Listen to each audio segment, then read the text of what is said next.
up under blue hill income. I can show you how I can Is Emery coming? No, Emery sent me a text message that he Okay. was going to be hanging.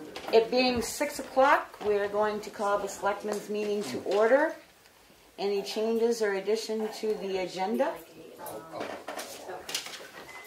Karen, any changes or addition that No, you know of? sorry. Okay. Public input.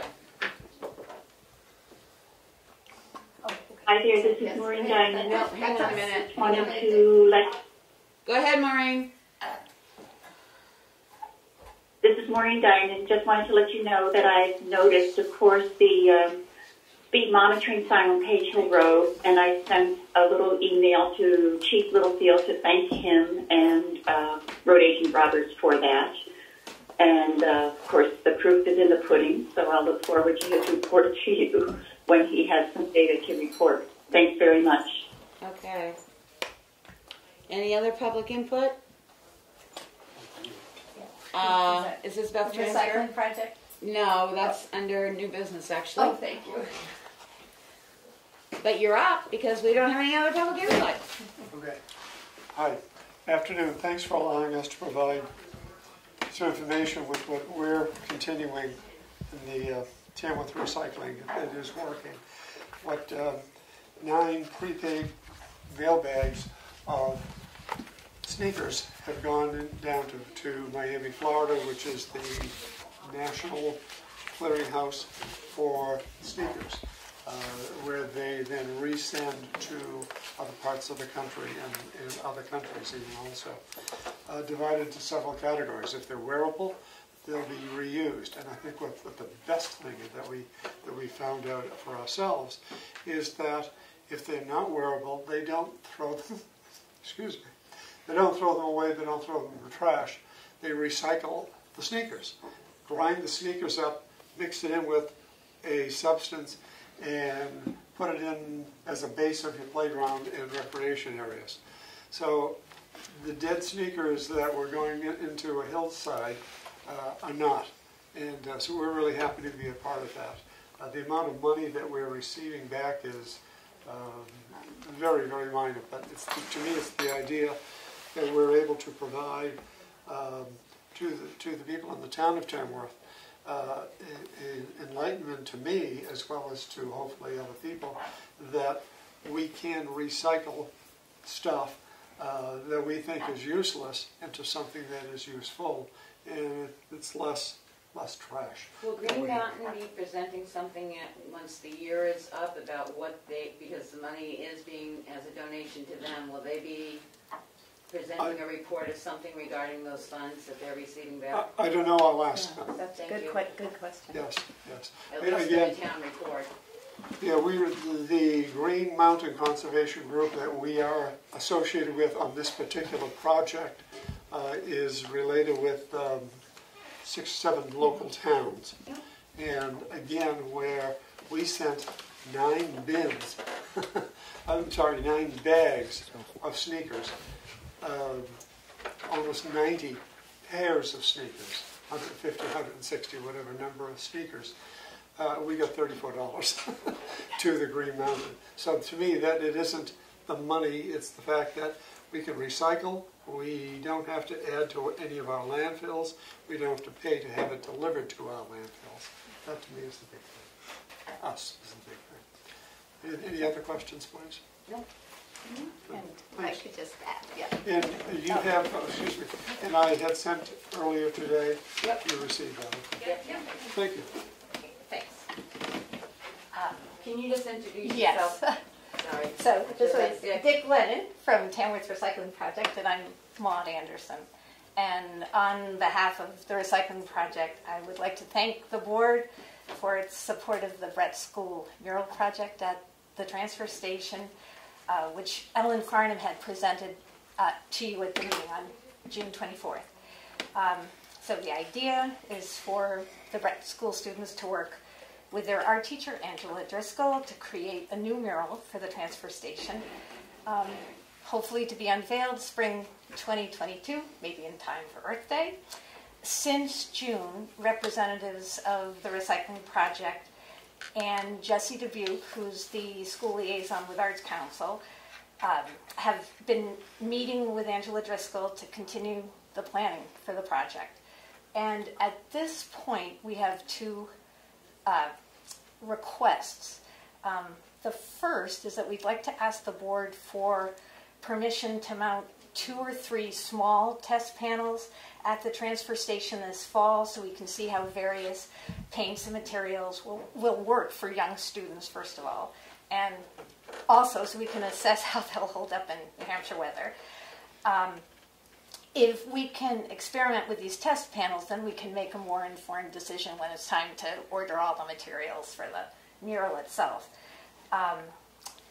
And we would also like to ask you to consider the large wall to the left of the compactor shed opening as a site for the mural. Originally, I know when Ellen presented this project in June, at that point we were all thinking about replacing the wonderful mural the community school had done back in 2005 along that low concrete wall. But when we really got planning and looked at the site, it's so gouged and scratched along that wall from just years of wear and tear. And, we felt with the Brett School students putting so much work into this project, it would be great to find, another site that's more protected and maybe even more visible. So when we were surveying things at this Tamworth, at the transfer station, we thought, wow, that might be a good site. And I did bring some photographs just so people know, and I'll hand these to the board. And I can email these to you as well.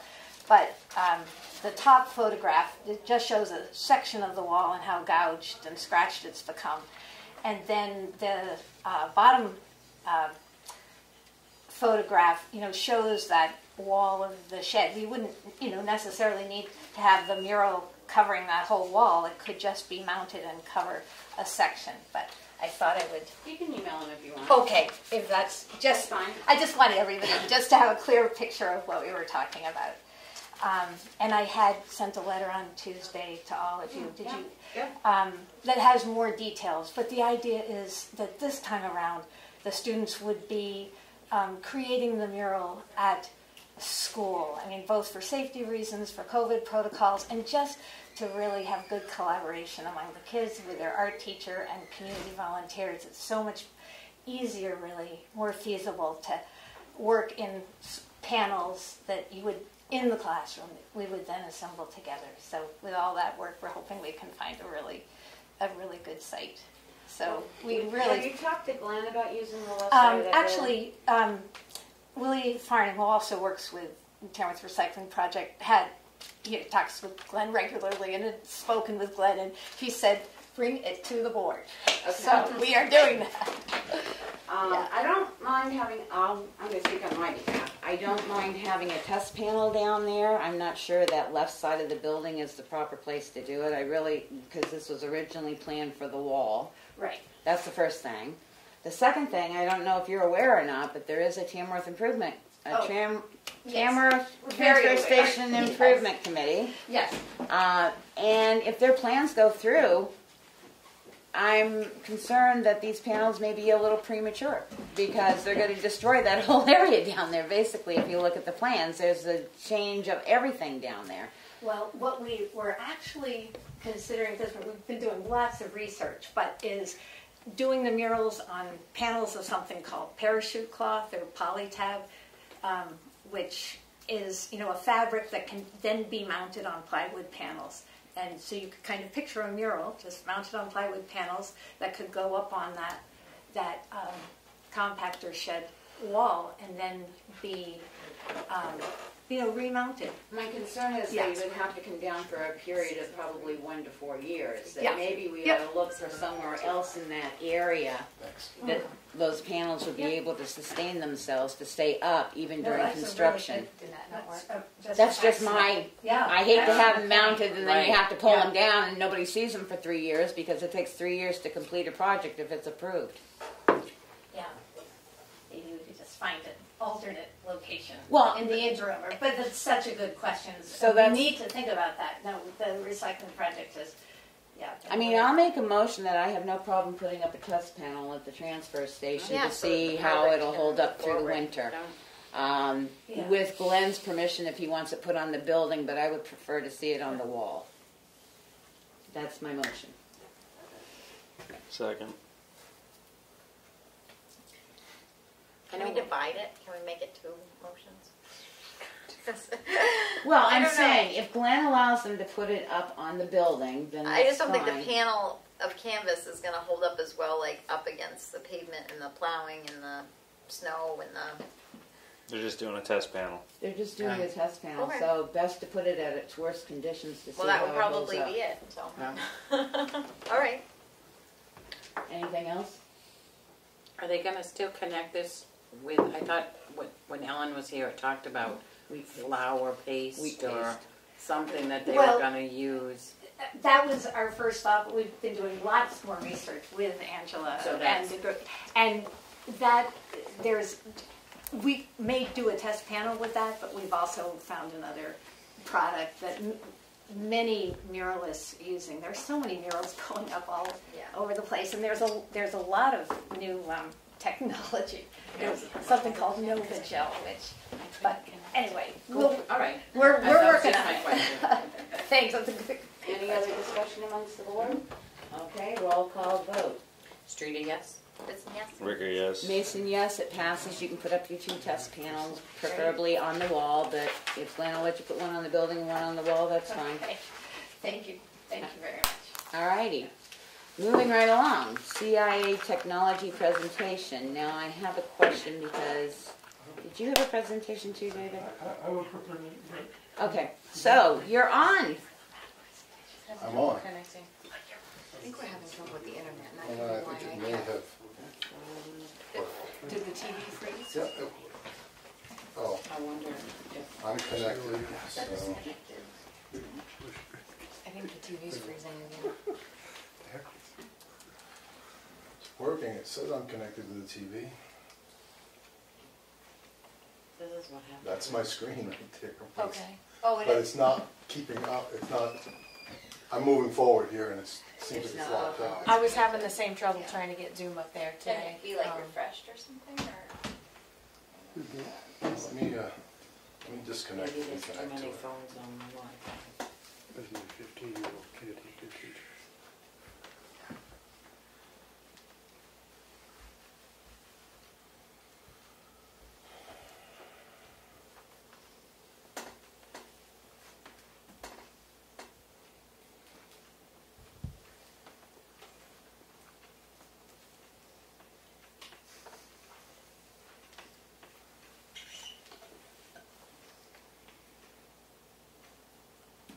No, it's not connecting.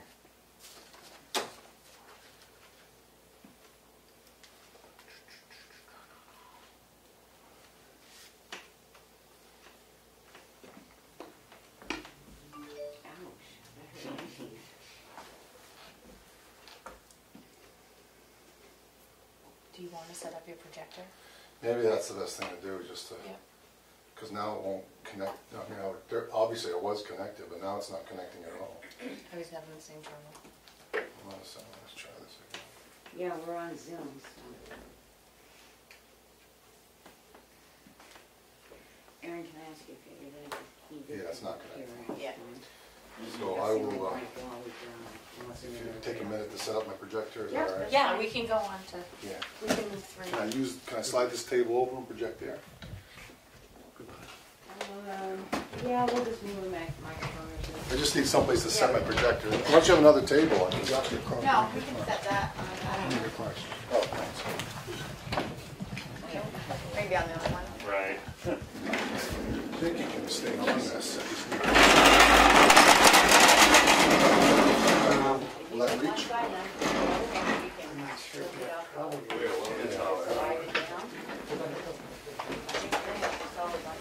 Oh, I'm not very dumb.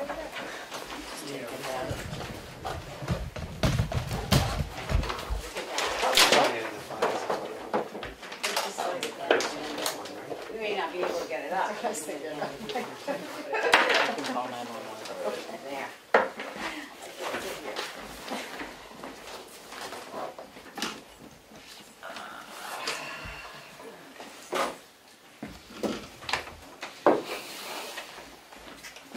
time you All right. come over here. So we're gonna, How am I on the- That's all right. I didn't know if we were gonna move on or if we're not. That's all right.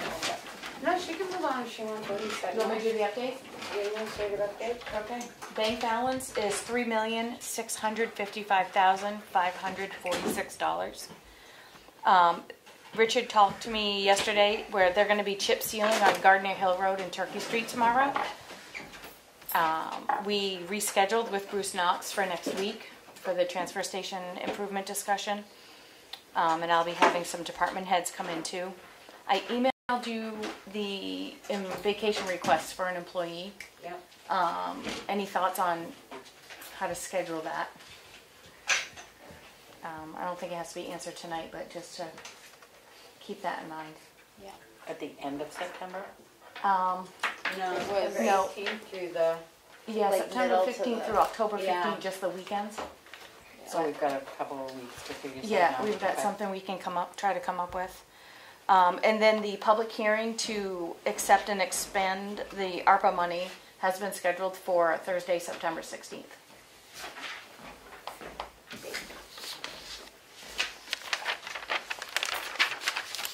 Thanks, Karen.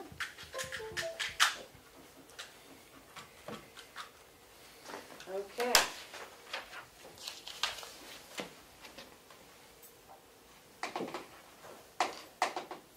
Any word on our audit? You're going to have the MS 535 to sign next week. And also, I'm working on the revised revenue. Too many chords. I think it's the 434 that you guys will have to sign. The auditors are doing the 535 or? The auditor submitted the 535, yep. So we should have hard copy of the audit when? Do we know? No, I can find out for you. Okay. And then just one other question, have we done the calculation for possible lost revenue for the town for ARPA? Almost done, yep.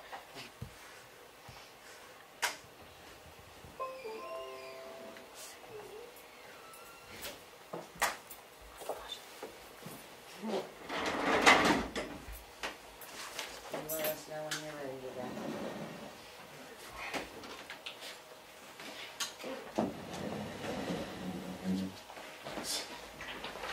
Yeah, I like this one, actually, do that. Do we need the Do we have anybody on? Because I saw 2 other people on. Well, it's still on our screen. Yeah. Oh, and- okay, it's on and your I'm- screen, yeah. okay. Can I do that? Lights? Yeah, so, thank you. All right.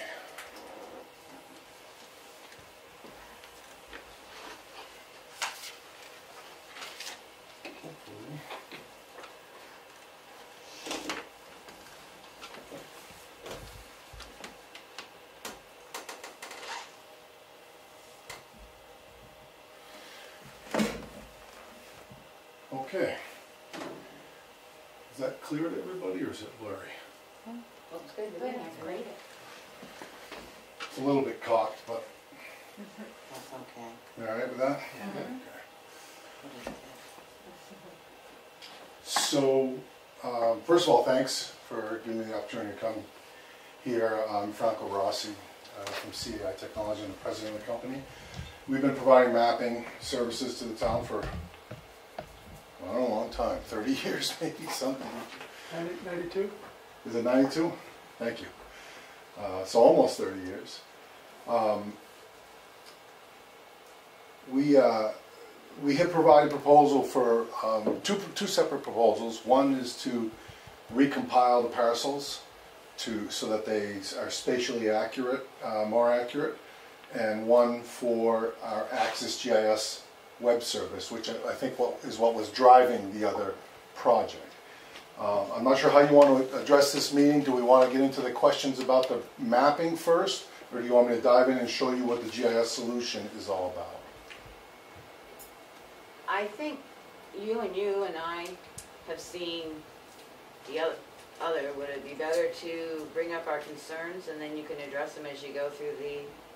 No problem. Presentation. However you want, the concerns about the mapping project or the web service? the mappings. Okay, so let's talk about that first, and then we'll get into this. All right.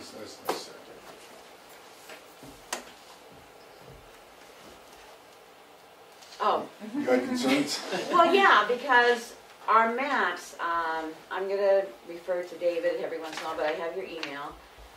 The parcel locations. There have been issues about when you look at the parcels, you know, the dividing line for the parcels running through a building and stuff like that. When we received your proposal, it said you didn't go back to the deeds and stuff like that. Mm-hmm. So it indicates that it'd be based on the location of the roads and surface water. It would be helpful to know which roads and which surface waters, as there's a few around. Okay, so I don't have the proposal in front of me. I could get it, but I'll just talk to you about the project in general. So, Have you sent us a new proposal since July? yeah, I think so. Yeah. I mean, no, I'm sorry. I think that's the proposal we're talking Right. about. Yeah, it's in the Yeah, Yeah, that one, yeah. is that the one?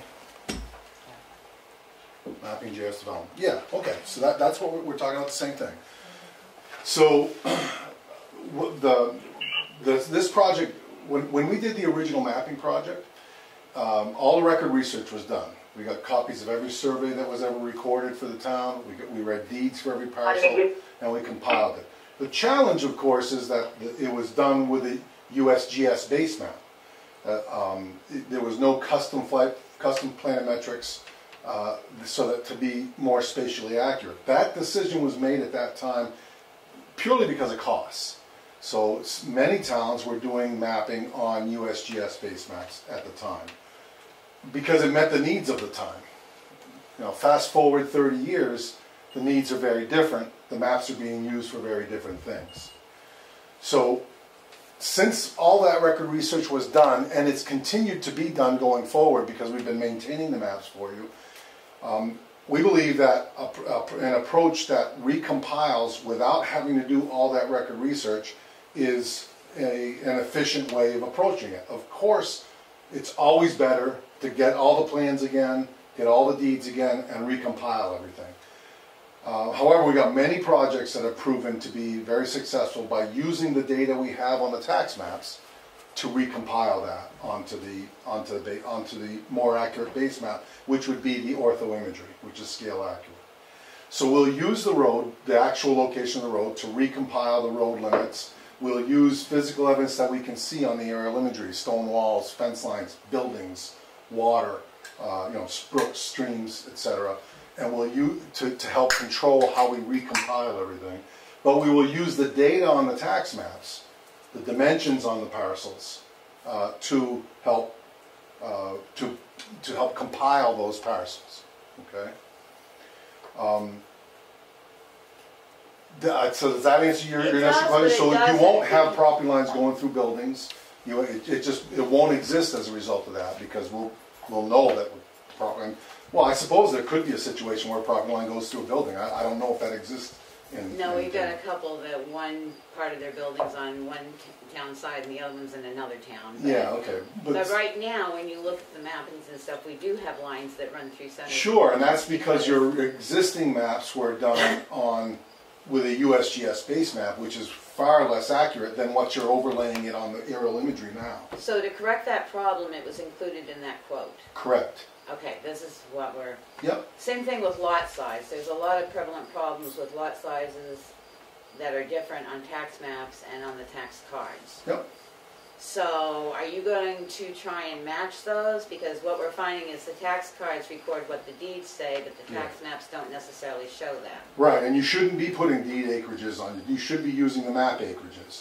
Now, see, and I will disagree with you on that, because my deeds are very clear on how much acreage I have, and I lost like 17 acres. yeah, in some cases, you're right. I mean, deed acreages are, if it's from a survey, of course, it's going to be more accurate than the map.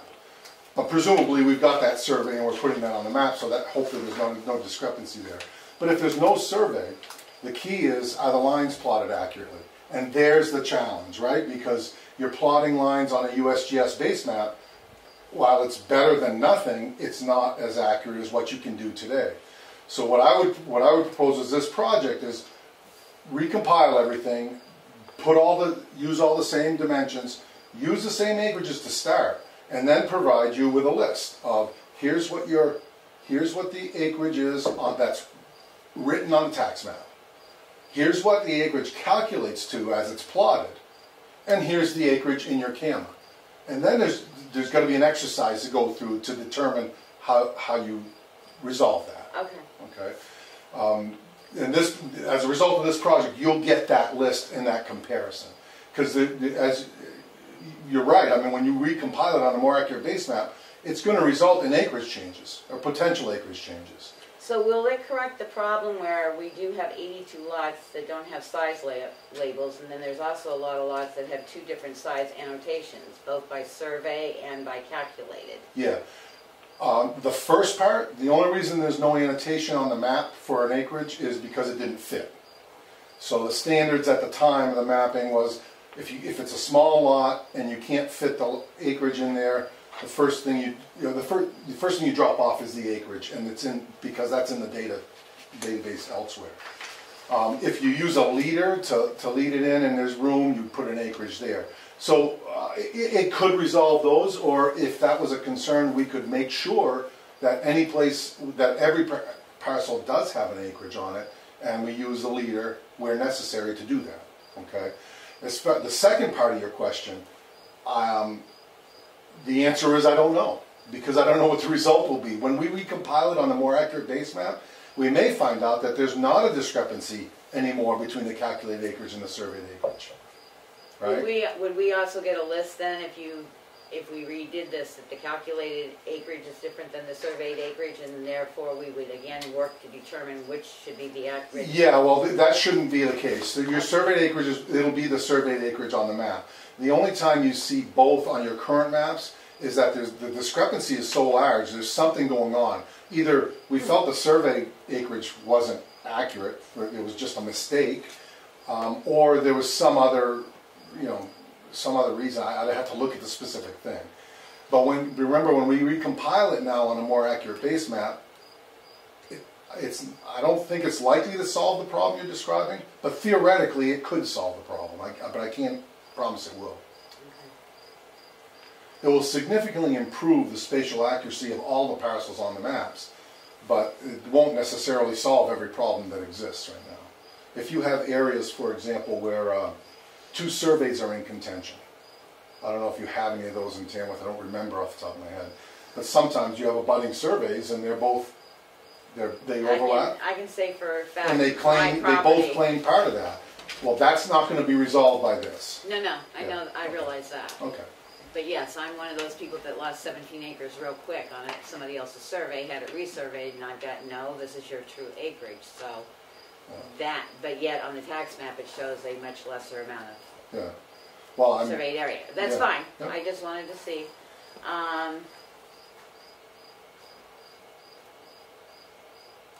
But that is also covered in the mapping, the recompilation project. Okay. Yep.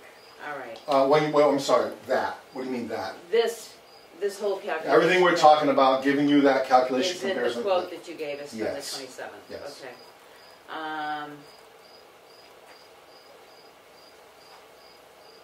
I think that's it for me.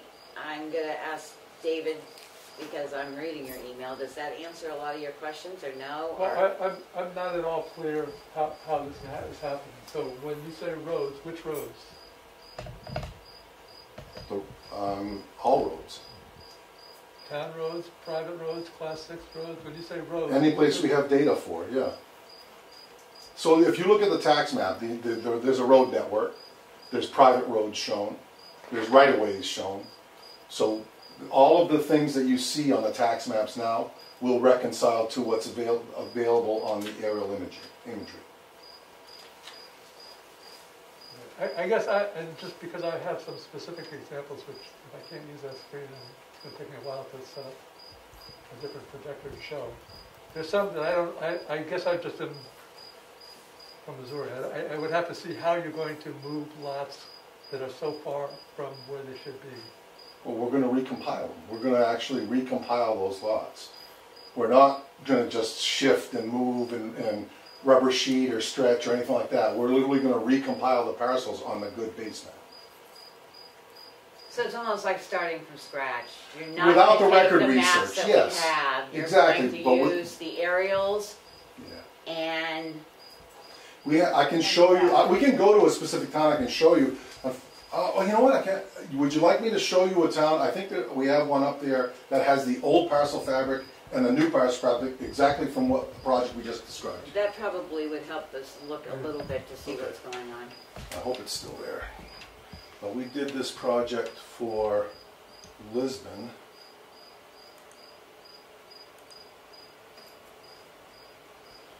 By the way, so I'm going. This is a public site that you may have already seen for other towns. We provide this for, well, we provide it for 389 towns, including 97 in New Hampshire.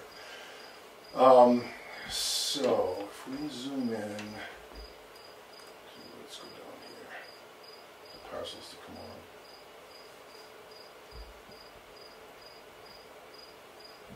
All right.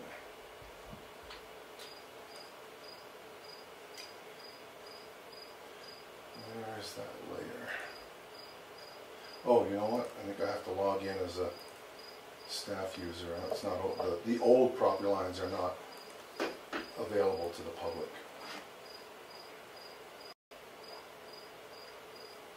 So now you see all those red lines? Mm-hmm. That's where the line, it's a little confusing because there's a lot of stuff. Well, let me turn some other stuff off.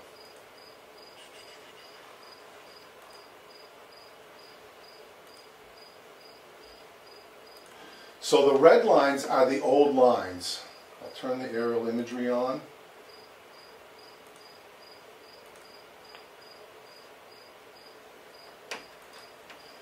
You see how the roads were off, the red lines were off. And you go to other areas, they're going to be worse than others. There's areas where they're 100 feet off instead of just shifted. Here's one where the road doesn't even fall within, the old road doesn't fall within the right way. So, but what we did was using all the data that was on the maps, because again, all the record research had been done years ago, we recompiled all those lines. So, well, the only way for me to show you is to turn that layer off, if you might be able to. Well, the yellow lines are the new lines. That's the new red lines are line. the So you old see lines. as I turn them on and off, this is the result of their new line. The new So when we're talking about, if you put your red up again for just a second. Like this building here has a parcel that goes between, it's covered in two buildings, you actually moved it and corrected it. Correct. So that will occur with this project. Exactly. So you see, this was the edge of the road on the maps before we recompiled them. This is actually the location of it. Okay. And you will use rock walls and other things that you see for That we can property see, markings. exactly. Okay. Now, we're using, this is the kind of project that really needs to be done by someone very experienced with, original mapping, original compilation of data, because you have to make some assumptions. Because we're not doing the record research, you see a stone wall, you have to assume that that was the property line and you move it to that stone wall. There's certainly the possibility that that line was supposed to be 50 feet off the stone wall or 25 feet off the stone wall. So again, based on all the stuff around it, we're just using our experience. So there could be places where it could be off because we're not doing all the record research to read the deed to say that it's on the stone wall. But by and large, it'll be very accurate, much more accurate than what you have now, and fixable is the important thing. You'll have a stable base map that you can always get better and better on. So if you see these, you notice these, the property lines were going through the buildings here. Now that we've recompiled it, it's there. Now, see these scale dimensions? There were no deed frontages on these. So if this gets surveyed, maybe that line moves 10 feet or 5 feet. I don't know, it could. But the point is, you've got a base map that you can fix those things on now because it's lined up with the real world as better data come available.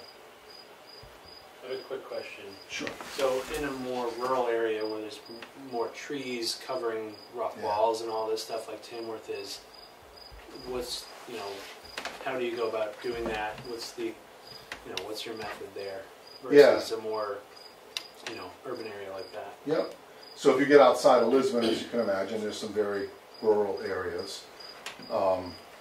And, what you can, if you can see cut lines and stone walls and stuff, you use them. You use dimensions, obviously, from the descriptions, or not the descriptions, from the data that's on the maps to compile those things. But sometimes you're going to be in the middle of trees that I mean, this looks pretty good, but I don't know. Is that exactly lined up? I don't know. There's no dimensions to go by or anything. We just try to use our best judgment to get it as accurate as we can. There's, in some cases, even if you were doing all the record research and recompiling from that, there's no data. So you're still taking a guess until someone goes out and surveys it or something like that. You're never going to really know where it is. And are you able to, so say a plot is surveyed and then the next door neighbor's isn't, you probably use the next door properties, the pieces. Right, I mean, there's situations where there might be a very poorly described parcel, but every parcel around it is surveyed. Yeah. So that all of a sudden becomes pretty well defined, even though it's poorly described. Yep. Okay, thank you.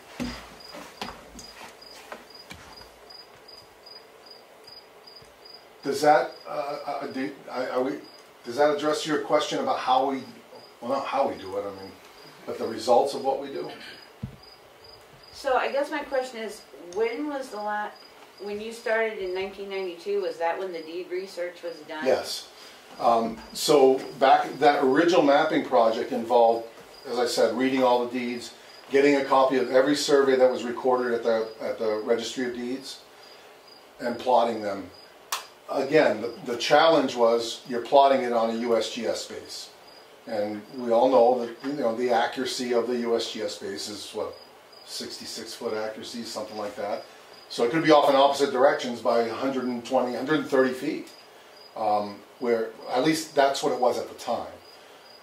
Whereas now you've got these ortho imagery that is much more scale accurate. In some cases sub-meter, in some cases within 6 feet. All right, so if we're talking reconciliation, I'm going to try and go with some of David's questions. That when you compare the tax maps and stuff, they include bodies of water and public roads that don't have tax records.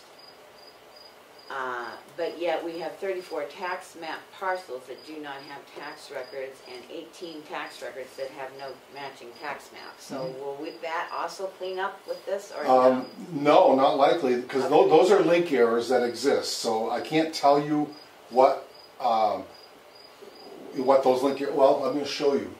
This Access GIS site has a tool that allows you to run link error reports. Okay. So in Lisbon, for example, they want a list of all the parcels in their CAMA that aren't linking to the map in any way. It's a great tool to help clean that up.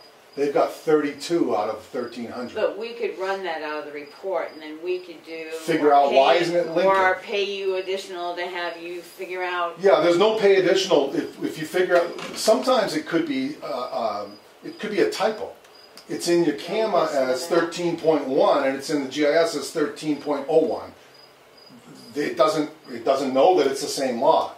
So some of them are very quick and easy to fix. This is a great tool to manage that with. We're finding that with Avatar. That, as we were told, if you inload the program you already have that has errors in it, you're just getting more errors into the new program, which we've been trying to clean up. Yep. David, have you got anything else you can... I know you have an Excel spreadsheet, which I would like to forward to him, if that's okay with you, so he can just look at it. I've already done that manually. The one big issue I have is there's no key in the tax map system to match the Avatar tax record system, and vice versa. They don't have foreign keys for each other.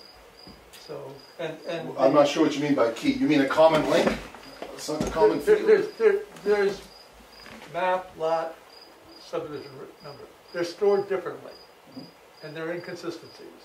So there's no way you can just say automatically what parcels link to which records, because there's no common definition. Well, with all due respect, there is a way. We do it for hundreds of towns, including Avatar clients. We do it all But if we Right, go but into if they're coding it, so for instance, you said if there's a subdivision that has a 0-1, you can't figure out what where leading zeros should be in Avatar. Yeah, Because they don't store. Okay, so that kind of stuff, we'll clean all those up. Okay. Those will get cleaned up. Plus, on the other side, if we go to the other side of pulling up a tax A card. parcel on the map that doesn't exist on the, I'm sorry, go ahead, I'm Only because I've been on the Ospey side, because I know that's the closest to us. If you go to the other side, like where we pull up our tax maps now, it just gives you the map. Yep. Or the tax card, it just gives you the card. Yep. But if we go to the other portion of this proposal, yes. when you pull up the tax card, it also will give you an area where you can actually see it on the tax map. Yeah. You can run an abutters list to see who's abutting and what maps and lots they are. Yeah. Once the tax map's cleaned up, that will make it easier for people to go in and say, okay, this is the location by address. Yeah, if you show the other side. This is the abutters, if I need to contact the abutters, and there's a number of reports you can run to get that cleaned up. Yeah, we're getting into this now. I'm happy to show you that right here. I'm not sure that Liz, would you like me to go to a town that uses Avatar? Yeah, if you like. If I can remember, Deerfield. Deerfield uses Avatar. Yeah, Ospey does. Yeah, but Ospey doesn't have this service. Right. So this is, Deerfield. Yeah, Deerfield I'm sure uses Avatar. So, I don't know. I'll always look for Smith. We're actually, again, we're live. So, whatever we find, it's actually their real data live site. So this is what you're talking about. So you can get the Avatar property card right off this site. Okay? It's linked right to that parcel. Okay? You can link other documents too. You can look at all their assessment data. And this is, you show as much or as little as you choose to show from your Avatar database. Right? The abutters you were talking about is this tool, the abutters list. So if I want to know everybody who's within 100 feet of that parcel, I'd select. I happen to get a huge parcel, so that's why it zoomed way out. But now you do an abutters report, it literally takes, so one parcel, see, and it's even telling you that there's a parcel that's not linking. Okay? And it shows you which one it is, so you can go and resolve that. But, okay, I agree, print it anyways. And there's my report. Okay. So even before you get it all cleaned up, this is still a useful tool. You just may have to look up a couple that the data's wrong on. But that's another check, that there's data wrong on one parcel, and Exactly. somebody needs to look at it to find out why the data's wrong. Exactly. And it may be as simple as, hey, you know what the answer to that is. You use this feedback tool, you send it, it goes right to our support staff, and we clean it up for you. It's part of the service. That's just part of it. Yep. And I want to print mailing labels. And I got to start printing here because my sheet's partially used. And I've got, hey, where'd they go?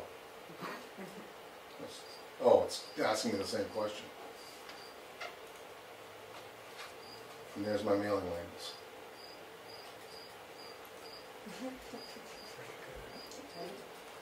So you don't have to have all those things solved before you can really make good use of these tools.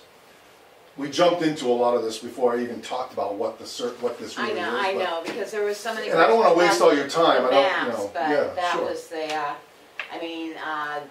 one of the things that we got. There is a prevalent problem with lot sizes are different on the tax maps on the tax card. It impacts about 10% of all lots, or 258 instances in some cases. Yeah. So we're hoping this is going to clean up, and we just wanted to make sure the proposal. Yeah, it will identify, but it won't. You have to make a decision on which. No, I mean it'll identify, so we'll know where to focus. And we can clean it up. Our assessor and everything can focus in and Yep. say, okay, we need to clean up these lots because they're not making sense. Whether it's a typo, error, or something, we need to look at it. Right, and the cleanup in the map end, there's no additional cost for that. It's not like you're going to say, okay, we solved these 258, here, fix them, Franco. We'll fix them, but there's not going to be a cost. We'll do it as part of your that's part of your maintenance service. Okay. But that's all included in the price of the contract that we have. Correct. Okay. Yes. I just worry every time you say all because I don't know what you're thinking. No, I'm thinking all that you've mentioned tonight, the cleaning up of the maps, the rectifying of lines going through buildings, Exactly. the proper roads, the recording of acreage. Discrepancy acreage lists. Yes. Exactly. Okay. And That's what I cleaning mean. up all those acreage discrepancies will be part of your maintenance service. We'll do it either over time or all at once, however you get to them. I mean, is all that itemized? No, and that's why I'm saying Well, that's all I think included. it is. One thing that's not itemized is that discrepancy list. Right. That is not itemized, but It was sort of broad. It was sort of broad in general about yes, we're not going to use the deeds and stuff, but for this you get new tax maps. It didn't quite get into errors, omissions, yeah, cards that didn't- because we needed more sure. information ourselves. Yeah. So that's why we're saying, is this going to be a $100,000 project that's going to take us 3 years to complete, or is it that the price that we're going to get what we're thinking we're getting? I understand. I hope I've cleared that up. You're going It to. has for me. I don't know. It's going to be. You're going to be on a really solid footing with your mapping, and you're going to have identified the areas that need to be cleaned up, and there's not additional costs to that. Now, if you wanted to get into the record research and all that stuff, you are getting into the over $100,000 and all that stuff. Well, is it possible to do like we do with reevaluation, doing a piece of the town at a time, so Sure. like 20%, go back and check the deeds and the records and stuff like that, and we do that over the next 4 or 5 years? Absolutely. We actually did that in Littleton. It took 5 years. Actually, it was a 5-year plan. It actually ended up taking 6 years because of budget. But we did a section of town, and after the 6th year, we had done the record research and recompilation of every parcel in town. Now, can that be a separate contract? If you're going to do that, we don't want to do this project. That's a waste of money. That's done. No, I'm sorry. The recompilation project I proposed for you, not the web service, you can do that anytime. But the recompilation project, if you want to actually do it using record research, you wouldn't do this other recompilation project. You would use that money to start the phase that you're ready to start But that would keep us kind of in the old time system and for part of the town, right? So if what was the proposal I gave you? Was it 50 for the whole thing? Yeah. So it's 50 for the whole thing. So let's just say you have the 50 and you want to put it towards recompiling the entire town. Okay? So we could split the town up. I have to look at it and see what's logical. We could split the town up geographically into 3 or 4, whatever the board thinks makes sense from a budget perspective. So you can put $50,000 a year for 4 years. I don't know what the price is, so let's just say. Well, that's what. Yeah. How many parcels in town? Ballpark? 2,600. 2,600. Yeah, a project like that, when all is said and done, is going to be 200 plus. Okay, that's why this approach is attractive when you've already done a lot of that record research. But from a mapping perspective, having grown up doing these maps even before all these digital maps, I would much rather do the record research and recompile it. It's just a budget issue. Whether you're ready to, I could give you a proposal for that. I was a selectman in my town. If I were in your position, I wouldn't spend that money. I think you would be best served by this recompilation project. Well, speaking of one that lost 17 acres and had to fight real hard to get it back, I'm not sure that's true. And Well, I am a taxpayer, so. Well, look, I can't guarantee that even when you do a whole new mapping project, you won't have the same problem. Right. Because some people lose land and some people gain land. Every time a survey's done. Exactly. So I don't know what your situation is going to be like. Okay. Any other questions that you guys think? So if I could just take ask a couple of questions. So you're saying that recompiling from the dimensions on the existing tax maps will move lots to the correct position? Yes. Remember, the data that's on the existing tax maps is from deeds and plans, from the deeds and surveys. So using that, we will recompile. So then that's saying, like, one of the examples I was going to show is the library is on somebody else's lot. Yeah. Completely. Yeah, that's. So does that mean that the original mapping that was done did not use the dimensions that are listed on the...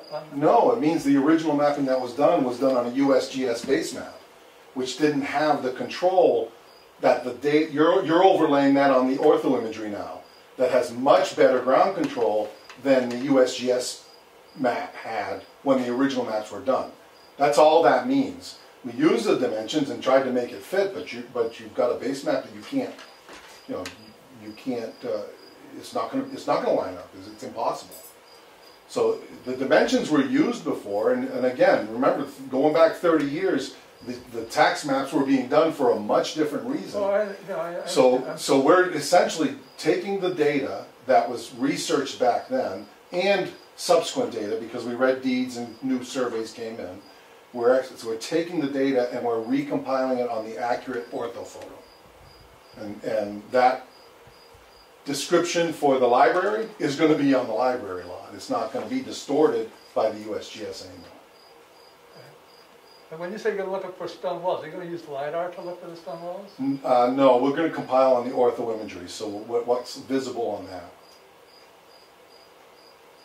Because there's 100 miles of stone walls in town. Yeah, you're not going to see a lot of it. I recognize that. But with LiDAR, you can see them all. Yeah. Yeah, I mean, it's available. Right. So we could. That wasn't. I mean, that just. And there's no additional, really, cost to do that. So we definitely could. We have it. That's a good point. We could bring the LiDAR data in. I found a bunch where the lines were clearly close, but not on the. Sure. Yeah. Well, the odds of anything lining up with what's really out there from a USGS based map, compiled map, I mean, it's slim to none. Right. I understand. And then, so the other thing that concerned me was conservation easements, which are not the town's responsible. Well, some of them are town's responsible. Most are not. But when they're on the granite conservation layer, they were done by surveys. Mm-hmm. Are you going to use something like that to rectify tax maps? I'm not sure what you mean. If I put the tax map on top of the conservation easement layer, you can see it's like double vision. Yeah. Right. So are you going to use that source of data? No, the conservation. I mean, there could be places where the conservation layers on granite are accurate, but I can assure you that for a lot of places they're not survey grade accuracy. They may have come from a survey, but they're not spatially correct that way. I know for a fact, because we've done no mapping projects, overlay the conservation, and it doesn't line up. So I can't use that as, I mean, if something were to come up and it has better information than what we have, we could. Well, that's why but you can't rely on it. That's why I'm asking what your better information. You're only. Yeah, we're not going to do that kind of research. We're just, we're not going to research that conservation layer. We're not going to see where it came from. That's, again, that's not what part. If we were doing a whole new mapping project, we would gather all this other data that we did. That's why it costs money. But again, I want to stress that what we do, when you overlay the conservation layer, if it doesn't line up very well, you'll be able to at least say, okay, I can hang my hat on something, we got to fix something here. Right now you can't. Yeah. So the LiDAR aspect seems worth paying extra for if... there wouldn't be any really extra cost. The data are free. So we would just bring in the ortho imagery and the LiDAR data, and where we can see the stone walls in the LiDAR, we would use them. Other than us requesting that he also use LiDAR as part of his, project. Yeah, there wouldn't be any additional cost. Okay. I mean, that's a good point. We hadn't done that. Didn't do that in Lisbon. That could be something that the selectmen, when they in a rural area agreed, particularly, it seems like a very worthwhile add-on. Yeah. But I say, as selectmen, if we agree to the contract, we could actually add a statement on there, please use the LiDAR system as well to verify. So, are we good with the mapping area? Do you wanna see the cards, how they come out in other towns and stuff? I mean, he gave us a short presentation on it, Yeah. and that's part of this too? You're gonna be able to link up to? That's a separate proposal I gave you. Okay. Isn't it? I think it was. Yes, it is. Yeah, a separate proposal for that service, yeah. And I'd be happy to show, I know, I don't wanna take up your whole night, but I can be happy to go through and. Basically put you in here for any questions and stuff, so I don't know, do you guys want to see the other side of this? Well, if it's additional cost, I'd like to know about it, because we're working on the CIP as we speak, and, you know, it just, Well, it's not additional cost from the contract he gave us already. oh, okay, so it's within the 50, Separate It's contract. two separate or contracts. two separate but the total cost between the two would be 50,000? No. No, much lower than that. Oh, okay. It's 50 plus. Yeah, it's, But some of that's in, some of that would be in our general line item, our general budget, not all in the CIP. Okay, well, that makes sense. Well, Because I think I if we're think gonna while he's go, here, we should just go. no, I think if we're gonna do it, we ought to clean it up completely to make it user friendly. And I wouldn't have said that had I not been into it so much the past 3 years. yeah, so it's 3 and 3, the setup and hosting. Yeah. So you want me to dive in? Sure. I'll stick with Deerfield, unless you want to go to another town, I'm happy to, just because I know they're an Avatar. No, that's fine. Oh, I closed it. Osby's Avatar too. Yeah, but we don't have this service for Ossipee. Oh, okay. Where was I? Deerfield. So, as I open it, you see sometimes we open a site, it has a splash screen like this comes up. Some towns use it, some towns don't. The data, the text that's here is totally customizable, so we can put whatever you want. Some put the disclaimer that they do on the map, on the tax maps. Some put other things about contacting the town, etc. Or you see, when I opened Lisbon, it just opened right up. It didn't go to anything like that. So on the left here is where you interact with the Avatar data, right? So you can search parcels by street name, owner name, or by map and lot, okay? Typically you're searching by name or address. Most people don't know map and lot numbers. And you'll see that as I start, I'm going to see if I can put a different name in here. As I start typing, it starts to create the list. So any Johnsons come up. If there was a Johnson Road, they would come up too. And it, kind of highlights the what it's searching on right now, right? So let's just say I was looking for Johnson. It'll shorten the list up a little bit. And now I can select the one I want. Of course, I can put in the address as well. But let's just say I was looking for that one.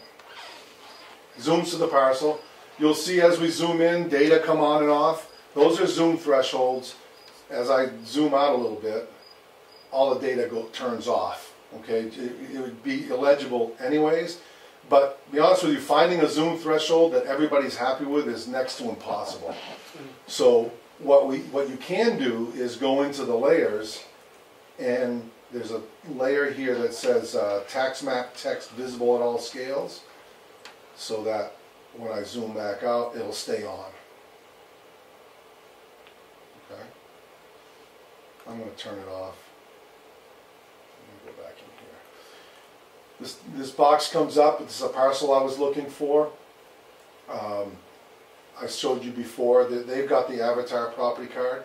Some towns have the survey for the property is there. I'm going to just open up Littleton, just because they have other data there too.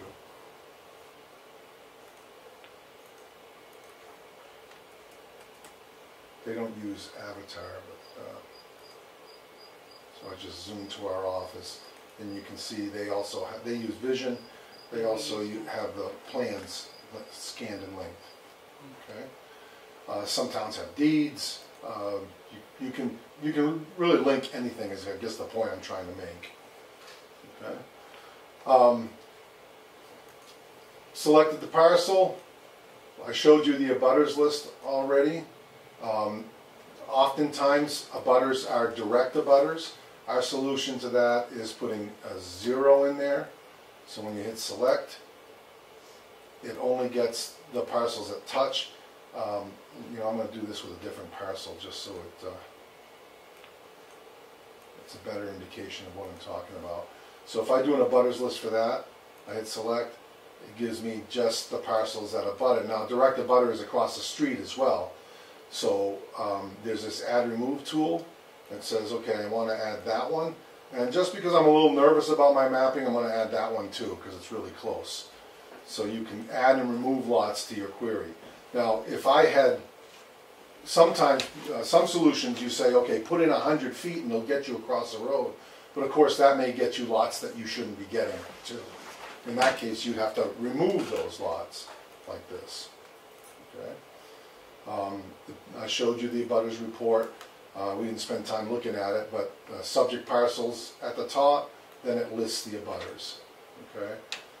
You can export that to Excel, so you can manipulate it, do whatever you want with it. Mailing labels, these are, I don't remember what this is. What is it? 3160, I can't remember what they are. 8160. 8160, okay. And again, you start printing where your labels are ready to print. But you can export those as well, to manipulate it and print it on any labels you want. Layers. I'm going to use this trash can to clear my selection. So I'm going to go into layers here. I'm going to close this property map layer. These are the layers that Deerfield has. They got their flood map, conservation land. Littleton has different layers. They have a lot less. Some towns, let's go to Moultonborough. Not everything. Moultonborough has a ton of layers. Okay. There's no difference in cost. Whatever, as long as the data are available, we'll add the layers that you want to add. When we're building the site, we'll work with you, do some data mining, Granite, Regional Planning Commission, you may have some local layers, and you decide whether you want to have those shown or not. You had mentioned current use. Moultonborough actually has a current use now. I was wondering about current use and conservancy land. That was the two that I was wondering about. Yeah, so in Moultonborough's case, in some cases, because the current use, if a parcel's in current use, it's often tracked in your camera, right? Your avatar, that it's in current use. Yep. So in some towns, we just use that to render the parcel. Okay, this parcel's in current use, and you can shade it whatever color you want to have it. In Moultonborough's case, they wanted to see what the limits of the current use. So that we actually went through their files and we took the plans and sketches they had and sketched the limit of the current use for the parcels. Okay, so it's not necessarily the entire parcel in current use. Obviously, that's extra cost, but that's just another approach of things you can do. Could that be done after this has originally been done? That Yes, would be an add-on, say for like next year, the CIP, we could add the current use detail down to the portion of the parcel? Yes, that was in fact what Moultonborough did just 1 year, I want to say 5 or 6 years ago, they had us do that. And the soil map, the same thing with, if we've got data on that, it could be... Yeah, I think there's soil map data available for everyone, everywhere, so that can be a layer you can add right from the start. Without cost. Excuse me? With no extra cost. No extra cost. Again, as long as the layer exists digitally, there's no cost. The only time you might incur a cost is if we have to create a layer. Yeah. Well, for example, maybe this is probably already available, but let's just say you want all the culverts shown. But we don't know where, there's no data, there's no culvert layer to add. So if we had to go out and GPS locate your culverts, there would be a cost for that. Yeah. Okay. But if you already have a culvert layer and you want to have it there, there's no additional cost. And next year, the Regional Planning Commission does a project for you and creates a layer, or you create a layer for the town that you do for whatever reason. Every time we do your update, you provide us the layers and we'll add them. There's no charge to add them. If you can't wait for the update and it's in the middle of the year and you say, we want to add this layer or these 4 layers, there's a flat fee of $250. Okay. Whether it's 1 layer or 4 layers, it's $250. Could we look at the flood map and the Sure. wetland map and see what it looks like? I like the current use map. Oh, I know there's flood map here somewhere. It's up below Flood land. map. So you see as I zoom in, we're looking at like a kind of a USGS base there, but as I zoom in, now we're switched to the tax map level. Now, and I can also turn on the aerial imagery. Because we're an Esri business partner, we have all the Esri imagery available. It's built in, no extra charge. The nice thing about the Esri imagery, which it's not as great imagery, but it does give you the date of the photography. The rest of the stuff doesn't. So the local imagery is typically your state imagery. And the others is where we put Google imagery, because Esri wouldn't be happy if we had a Google tab on it, since we're a business partner. But most people are familiar with the Google imagery, so I often go to that. So you can see that data, those data with that, or just with that, so you can see. Now, I want to take it a step further. There's really simple to use measure tools. You don't have to know anything about GIS, anything about the technology, but you want to calculate the portion of this lot that's within the flood zone. These measure tools are point and click. All you do, I'm not going to be careful here obviously, but all you do is go around the parcel and click and you double click, and you've got 0.66 acres of that lot is in that.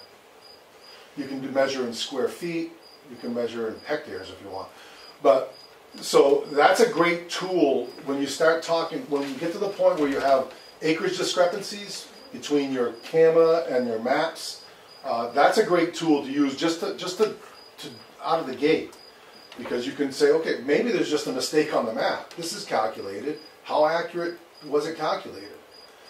In some case, when we're doing a new mapping project, they're calculated very accurately on the lines because the software is doing it. But maps that were done 25 years ago, the software didn't do it. Someone, a human being did it. And even if the software did it, that's entered by someone. Okay, that's not a live link to the acreage. It's just text on the map. Typos happen.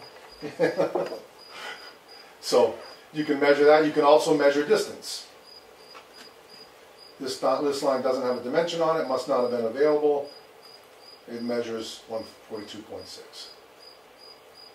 Not that you can really measure the 0.6 at this scale, but so that's a great use of the calculation tool when you're looking at floodplain or anything else for that matter. What was the other one you said you wanted to look at? Soils. Okay, yeah, I think we were looking at that. So that's the soils map. There you go. This is a good time to show you the print functionality too. So I'm looking at this map. If I drill down in the soils, I can see, okay, this is what the colors mean, right? But if I print that map, map only, okay? I'm going to print it. It's like putting it on a color copier, okay? I look at that map, all it's giving me is what I was looking at, right? But I can drill down and say, okay, I want to see it, I want it landscape. I'm going to leave it, well, I don't care, you can change the scale to 100 feet. I can enter a map title. But the most important thing is I click on legend. Now when I print that map, it's going to take a few seconds longer because it's creating a map with a border and the town seal, the north arrow, and most importantly the legend, so that when you're looking at that map you know what those colors mean. I swear to God, it's going to do it.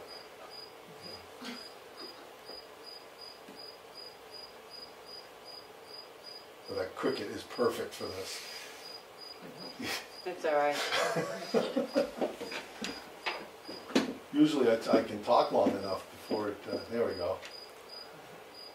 So there you go, you see what, and there's the legend. Okay. Again, you don't have to understand mapping technology or anything, everything's point and click. And it needs to be, because this is open to the public, we're on their public site. The last thing you want is people calling up saying, how do I do this or how do I do that? Fortunately, you don't get that typically anyways because of this feedback. So we get feedback not only from clients, but we also get it from the public. They'll enter something, they got a question, it goes right to our support staff and they take care of it. This is also a great tool when you find a problem. This lot isn't linking right. I search for a parcel and I get a message saying no data linked to this parcel. You can type in that information, send it, and our support staff will get right on it. Okay? Let me turn that off.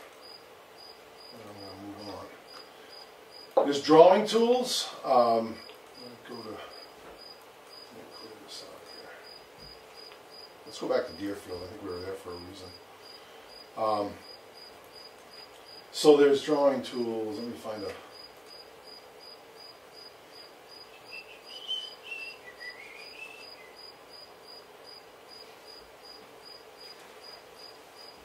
I don't know. You can create points, lines, rectangles or squares, whatever, with text and arrows. Let's just, I don't know. I'm just going to put a point there. I'll leave it green. I'm going to put some text here. I'm going to put clogged culvert, enter. I'd have to turn some stuff off, but you know what I'm saying. I'm not. And I do that, and I'm going to print that and email a PDF to my road agent and go out and clean it up. I don't know. That's it's something you can do. You can also use this drawing tool. Oops. Get off of this. If we go to turn on some imagery. This can be a useful tool when you're trying to see, you know, what part of a parcel, if you were to split it, if you were to do a boundary line adjustment or something like that. Let's just say, I'm going to find a good spot to do it. But let's just say I wanted to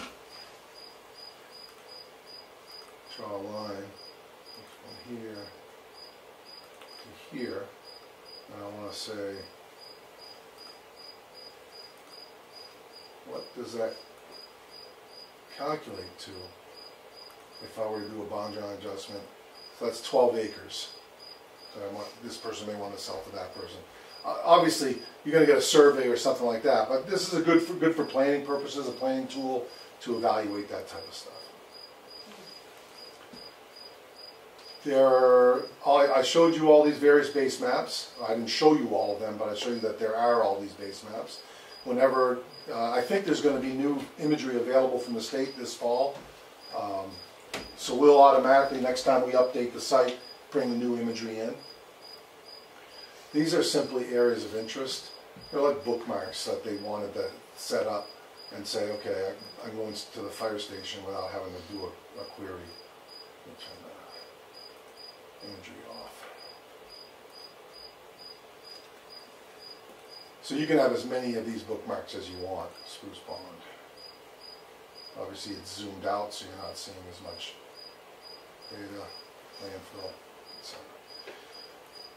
This is a share button. So this is a great tool. When you had like the, let me turn on the flood map. Of course I'm in an area where there's no flood map data. Oh, no, it wasn't. So if I'm looking at this map and I'm talking to someone over the phone, you're not sharing a screen or anything like that, but you want them to see exactly what you're looking at, right? So this share tool is good for that. So I just take this, I copy that, I go to my email, I compose an email, I put that in the body of my email. Oops. I email it to them. When they click on it, it'll open the site right to what you're looking at with the same layers on that you have on. It'll be so you'll be looking at the exact same thing. Okay. The I button is often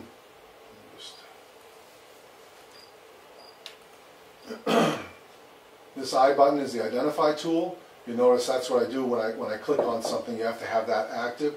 But also when I just hover over a parcel, it'll give me just a summary, parcel lot, owner, lot number, and address. So I don't have to click, I don't have to drill down to get that information. You can also pan while you're in that mode. We have a pan tool here, but I almost never use it because I'm panning in the I mode. Trash just clears what I've been looking at. Zoom in, zoom out. Zoom to my location. This is really, I don't know where we'll find, well, I'll know what will happen. It'll take us outside of, so it's zooming to where we are here now. It's more useful in the field. So this application runs on mobile devices. So if you're out in the field and you're looking at the data, if you're out in the street, whatever, and exactly where I am and who owns that or whatever, you click on that button right there and it'll zoom you to where you're standing. It's using the GPS on your phone to zoom you to where you're standing, so you'll be looking at it. All that functionality that you're seeing here is available on your tablet and or phone as well. It's just going to take me back. This is previous and last view. Zoom. This is just a zoom tool that, just like you're used to seeing. You create the square. That's the pan button. Oh, oops. Turn that off. I don't know if we have it for here, but I'm going to do it. If any of you have used Google Street View, it's built right into the system, so you can see without leaving. So, and it's showing you the direction you're looking. You see that arrow? As I spin around, you'll see it turning. All right. And as I go down the road, you'll see it moving.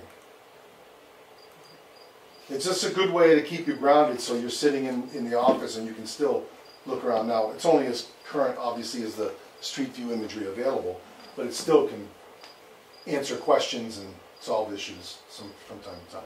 It's built in. This is oblique imagery, which is not typically available except in more urban areas. I doubt it's available here. Yeah, it's not available here. I doubt it would be available in Tamworth. It's just imagery that you're looking at an angle and you can kind of go around the buildings and things like that. I showed you the print functionality already. I showed you that you can portrait landscape. If you have a staff site, so this, you can have a staff site with this where it allows you to have data that public can't see. You have to have your password to get in. It also has functionality the public doesn't have. And I showed you some of that earlier when I did the link error reports. That's got to be, you have to have a staff site for that. There's no ongoing extra cost for the staff site. There's a one-time setup fee. If we do it in conjunction with the initial setup, it's $475. Otherwise, it's $950. That's not in your current proposal. Right, and that's something. However, I would be willing to throw it in for you. Well, and the other thing I was looking at is I understand the mapping, but I don't see in the proposal where we can tie into Avatar. That's what I'm. That's what this service is. That's tied into Avatar. That you proposed. Well, which one are you looking at? I'm not sure. I was looking at the July 29th one. Is it the Web GIS, Access GIS proposal? That's what I was asking, because I don't see a web. So the $50,000. I only see the mapping. I don't see. Yeah. Okay. Web. So there's a separate proposal that we sent for the Access GIS service. Do we have that? Because I didn't. It was in the meantime. For the webbing? For the web? Yeah, all of them that came. Because all I've got is the mapping and the GSI. Okay. I can send it to you right now if you want. That's. If she says we've got it, we've got it. Okay. Well, yeah. So that service, the Access GIS proposal, that is this, and it includes linking it. Okay. I will look at it. And there's an important feature too that it includes. It's called a data processor, so that throughout the year you're entering Smith sells to Jones, new booking page, new address, etc. You want the website to reflect that. You run the data processor, and the website will be updated. That can be set up to run automatically for you every night. Okay. Now, you're also working in there with values that aren't legitimate yet until the next year and all that stuff. So that's specifically set up to only update owner name, deed reference, and address. At the end of the year, when everything is valid and the new values are valid and you're ready to update everything, there's a checkbox, you check it, and it'll update everything else. On the web access, did you by any chance give us the keys of what's available? Yeah, so it describes all the tool, well, not as in-depth as I can get into here, but it does describe all the functionality.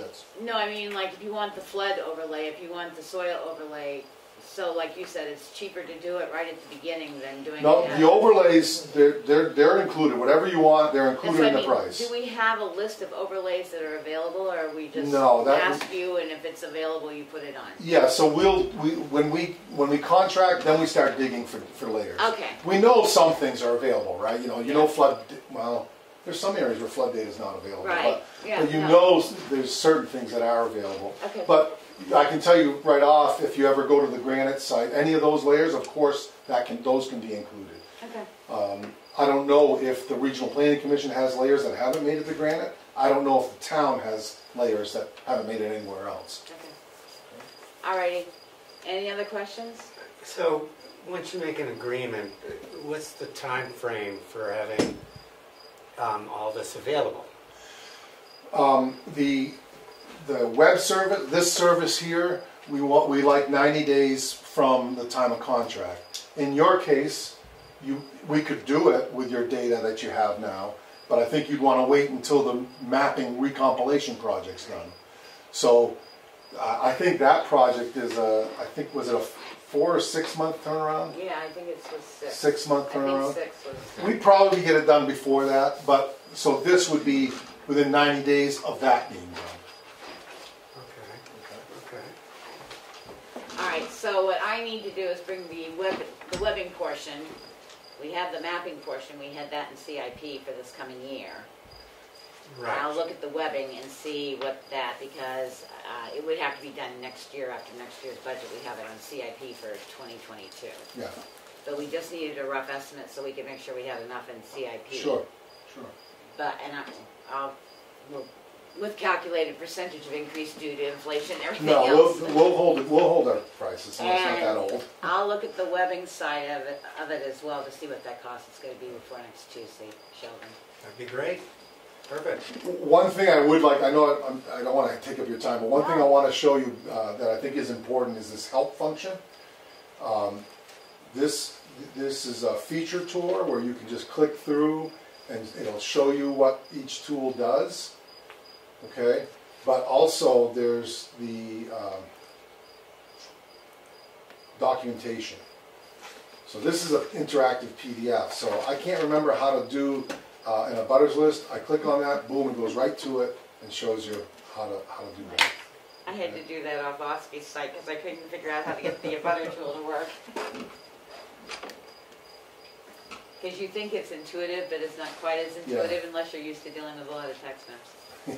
Any other questions that you guys can think of? Thank you for your time. Yes, very much. Yeah, Thank you for the opportunity. I appreciate it. Thank you for answering any our other questions come up, don't hesitate to give me a buzz or email me or whatever. Okay. It was very informative. Thank you.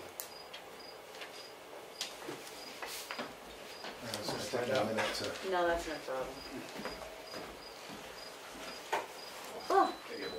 Oh, sorry.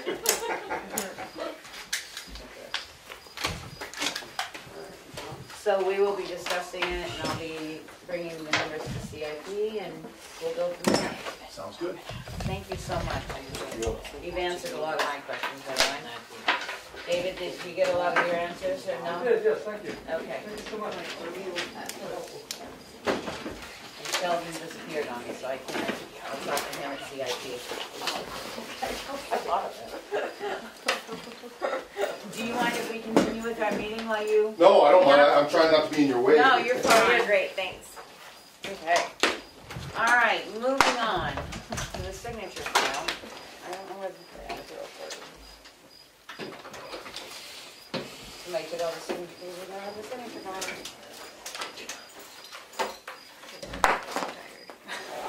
There's so many of them. Lights out.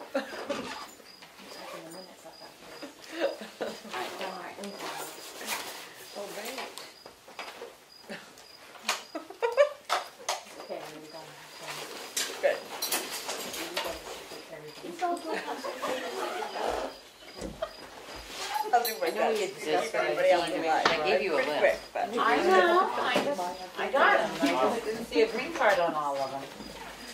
All right, moving right along. I will make a motion to approve the Selectmen's minutes for August 19th, 2021. Second. Any additions, subtractions, deletions, corrections? Hearing none. Roll call vote. Judy, yes. Susan, yes.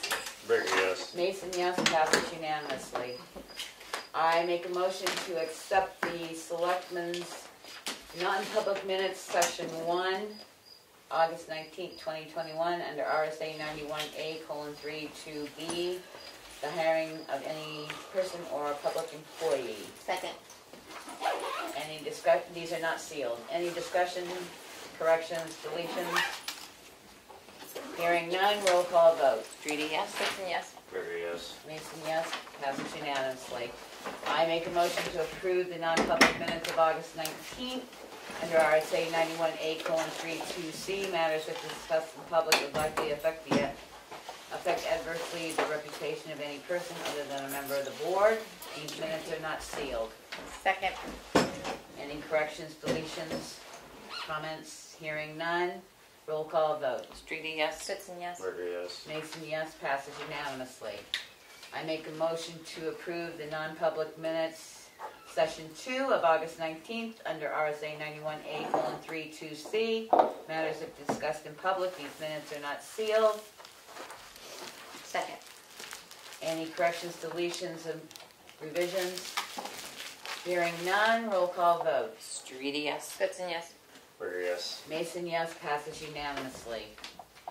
I make a motion to approve the accounts payable manifest in the amount of $256,909.61, of which $250,000 goes to the school.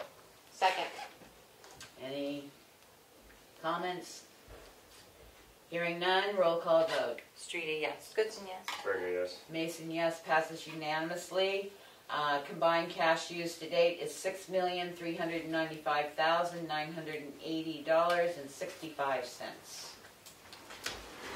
We agreed to make a taxpayer payment agreement last week on map 203, lot 61. This is the paperwork. The payment agreement is to commence on October 3rd, 2021. Motion to approve. Second. Any comments, concerns, questions? Hearing none, roll call vote. Judy, yes. Susan, yes. Berger, yes. Mason, yes, passes unanimously. I make a motion that we approve the following junkyard letters to be sent to owners of the following maps and lot in one fell swoop, informing them that under the junk law rules, they classify and probably should apply for a junkyard license. So the motion is to approve and sign the letters to be sent to map 217, lot 1, map 208, lot 32, map 215, lot 1, map 218, lot 95, map 206, lot 19, map 201, lot 42, map 215, lot 113, map 215, lot 111, map 215, lot 112, map 215, lot 117, map 407, lots 11 and 12, map 218, lot 3, map 407, lot 26, map 415, lot 19. Second. Any concerns, questions, comments? Hearing none, roll call vote. Judy, yes. Susan, yes. Berger, yes. Mason, yes, passes unanimously. Selectmen's update. Mel, got anything for us? I attended the planning board meeting last night. There wasn't really much on the agenda. A continuation that will happen next month. I did receive a call about logging on some town property that I got this afternoon, and I will research it a little further. I wasn't quite sure where it was located. It's set up on Cleveland Hill, and there were some pine trees that need to come down. So I'll check it out. Did you check with Richard? No, Is that how you're gonna show- this was actually logging, not just Okay. on the side. The other thing is next Wednesday, September 1st, from 5:30 to 6:30, a meet and greet, the new rec director at the Remick Park. If it's raining, it will be at the townhouse. If we are all there, do we have to schedule that as a meeting, or is it just? I always say it probably doesn't have to be because it's a social event, but it's safer to post it than be sorry. Okay. I won't be able to be there. I won't be there either, so. So I'll post it anyway. I did post it on there as a meet and greet, but I will post it as Selectmen so that nobody can say, well, 3 of you were there, you know. Yeah, I don't know. We if didn't everyone- post the 4th of July. If it's a social recreational event, either way, but I always feel better that you post it and then if somebody says anything, or something comes up and we need a manifest signed, or, you know, something like that, then we've already got the meeting posted. Okay. Anything else? Nope. Okay. Kelly? I don't have anything this week. I've been working hard. Aaron? Yeah. Only thing is I won't be here next Thursday. You won't be here next, is that the first? The Second. Second. My, how the month flew when you don't pay attention to it. I know, I can't believe The only thing, well, I've done a number of things. I did have to follow up on a question of a COVID incident, and interesting enough, what I found out is even though the New Hampshire Department of Health and Human Services puts out a pamphlet that says if you're vaccinated and you've come in close contact, which means less than 6 feet, somebody that tested positive or whatever, you test positive, you have to wear your mask. And it's stated under CDC that you could test out of wearing your mask for 14 days if you received a negative COVID test after 3 to 5 days. Upon talking to DHHS, the state of New Hampshire did not relinquish its test out.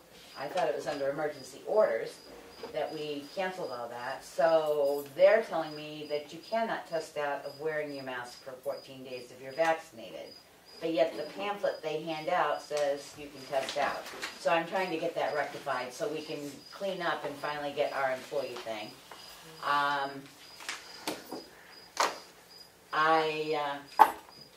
I don't care if you're a masker or a not masker. I don't care if you're vaccinated or a not vaccinated person. The cases are on the rise in Carroll County. So I'm just asking, especially with the advent of school, we had 357 cases today, 63 of which were under the age of 18 in the state, 357 in the state. It's here, and I just wish that, I hope and wish that everybody takes whatever precautions they feel they need to. We are going to have to watch our volume of attendees in this room because it is stated that if you cannot maintain 6 feet distance, vaccinated or not, you're to wear a mask.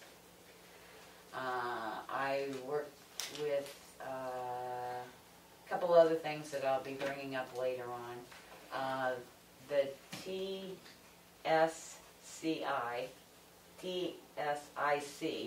Transfer, I can't get that one in my head, Transfer Station Improvement Committee is having a meeting on the, It's coming I up. can look, on the No, 30th. it's the next It's the Tuesday. 30th Yeah. at 7 I mean, Monday, p.m. rather. No, Yeah. it's the Monday. Just Yeah. so people are aware. Yeah. Sorry that I didn't say that. And otherwise, the stuff I've been working on, I'll bring up at later meetings.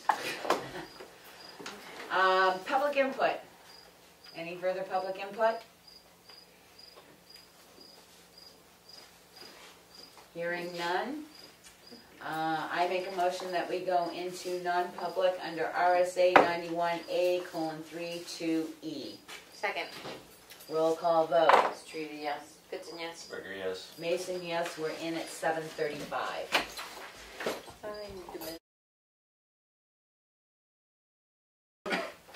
I make a motion that we come out of non-public session at 7:42 p.m. Second. Roll call vote. Streety, yes. Goodson, yes. Burger, yes. Mason, yes. The minutes are not sealed. I'll entertain a motion. To adjourn. So moved. We are adjourned at 7:42. Woo.